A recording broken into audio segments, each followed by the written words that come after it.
xocolatada a càrrec de les dones Alamanda de Vandellòs i un taller de dansa del ventre es va iniciar aquest dissabte la 14a mostra de dansa al municipi organitzada un any més per l'Escola de Dansa Montserrat Sotero. Així, a les 11 del matí a la plaça Doctor Gil Bernet de Vandellòs, la nova junta del grup de dones Alamanda va repartir xocolata desfeta per a tota la gent que es va acostar fins allà. La nova junta afronta el repte amb molta empenta. De fet, fa un mes que estem aquí a la nova junta i tenim moltes ganes i molta il·lusió. Som 9 dones i 3 estem amb càrrecs, em toca de presidenta, i a la secretària i a la tresorera. Volem engegar les activitats, bàsicament noves, a partir del setembre serà. Ara potser a l'estiu farem més pausa i de cara al setembre ja farem propostes de cursets, d'activitats de cara a la nova temporada. Les 9 dones que entrem a la Junta som noves perquè ningú de l'anterior Junta continua. Sí que podem dir que tenim una veterana, la Maria Teresa Margalef, que fa anys que va estar a la Junta, però la resta som totes noves. Tot seguit va tenir lloc el taller de dansa del ventre a càrrec de la professora que imparteix les classes a l'escola de dansa. El taller va consistir en aprendre passos bàsics d'aquest tipus de dansa i tot seguit els aprenents van ballar una coreografia amb tot el material après. El taller va tenir molt èxit, fins i tot n'hi va haver qui es van atrevir acompanyats. Aquesta mostra es celebra cada any alternativament entre Vandellòs i l'Hospitalet de l'Infant. Aquest any tocava a Vandellòs, però la mostra es va haver de dividir per falta d'espai.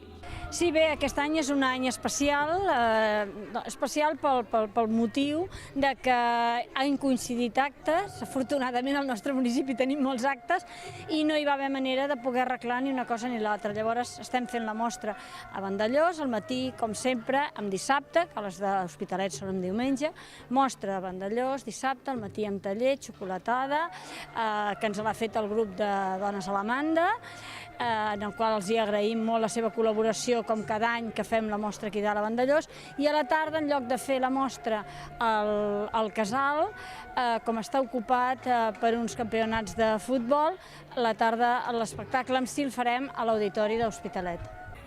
A la tarda va ser el torn de la mostra. 200 bailarins de 13 escoles diferents procedents del territori tarragoní com són Reus, Cambrils, Tarragona o Sarral van exhibir la seva coreografia. Aquesta mostra es va fer al Teatre Auditori de l'Hospitalet de l'Infant a 2:45 de la tarda. L'objectiu és mostrar els diferents estils que s'imparteixen a les escoles. L'objectiu de la mostra és que es puguin veure diferents estils, tant els que fem nosaltres com els que nosaltres no oferim perquè no tenim possibilitat o perquè no hi ha demanda, però sí que es vegin tots els estils de dansa. Llavors aquesta tarda tenim hip-hop, contemporani, tenim flamenc, tenim jazz, tenim clàssic, neoclàssic, fusions, una mica de tot, perquè també el que fem és que no volem que hi hagi més de 4 coreografies del mateix estil, perquè així es puguin veure estils diferents. L'Escola de Dansa Montserrat Sotero va ser l'encarregada d'obrir i tancar la mostra. Al final de l'acte, la regidora de Cultura Àngels Pérez va fer entrega d'un guardó a totes les escoles participants.